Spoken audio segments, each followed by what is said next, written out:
With social media in abundance and plenty of places to sell your products online, do you really still need a website in 2021? The answer may just surprise you.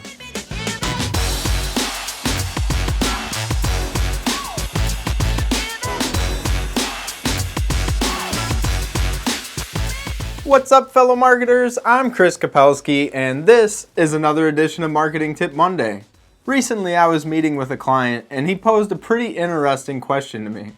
We were talking about, with all the social media that exists and all the places that you could sell products online, which they were trying to do in a new startup he was creating, did they really need a website? Was it still important to have one? And why would they even take the time or waste money on building one? After all, they could just use their social media accounts to convey the information they want, and they could use their stores on Amazon and eBay to sell their products.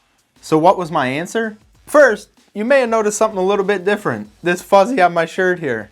We work really hard every single week to make our MTM videos better and better for you guys.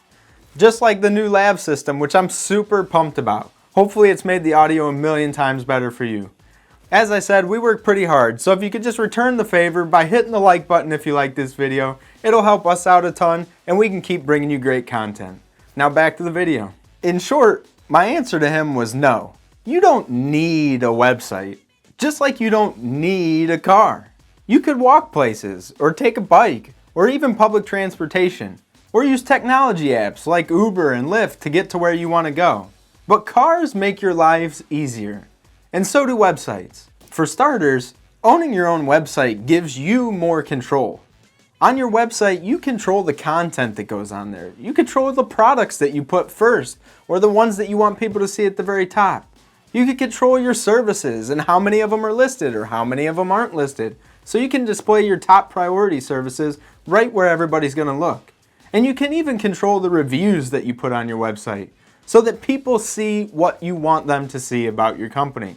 You can leverage that control and make your life easier by answering questions that potential clients want answered ahead of time.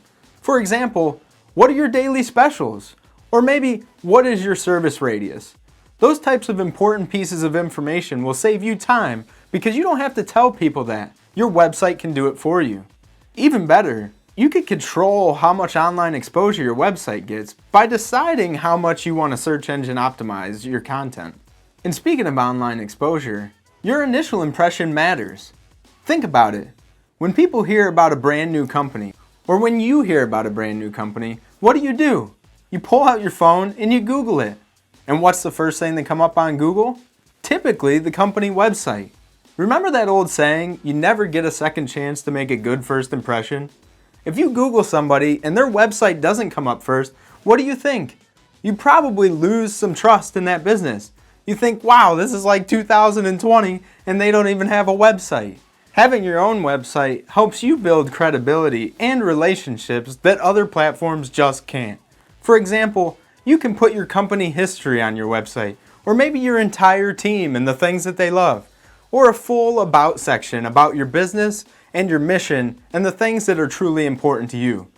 Those sorts of relationship building tools just can't happen in other platforms. Which brings us full circle to social media and e-commerce platforms. Don't get me wrong, these are both great tools to utilize in your marketing strategy, but they're not yours. What happens if Facebook gets shut down tomorrow?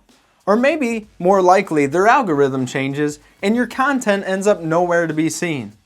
The same thing could be said for e-commerce stores. All of these places are constantly making changes, and they're changing to what's better for them, not what's better for you. So relying on those platforms as a large part of your marketing strategy can be dangerous, because if they make changes, you may have to adapt instantaneously. Having your own website can take that unreliability right out of the equation. You can use social media for what it's good at, but then you can bring people back to your website, a controlled environment where you can decide what happens. Maybe you want them to learn more about your business and contact you. Or maybe you just want them to see a product or service that you have to offer. You can do all those things on your website. So no matter what you're trying to accomplish, your website can help you do it. So do you absolutely need a website? No. But just like I told my friend, if you want to make a great first impression and you want to be in control of your marketing strategy, it's a really good idea to have one. It's going to help you in a lot of ways that you just can't accomplish with social media and marketplaces and the other tools that exist online. If you're looking for other really good marketing ideas, then look no further than this playlist right over here. We've created a ton of videos just for you to hopefully help you with your marketing. That's it for this Marketing Tip Monday. I look forward to seeing you guys all on the next Marketing Tip Monday. We'll see ya.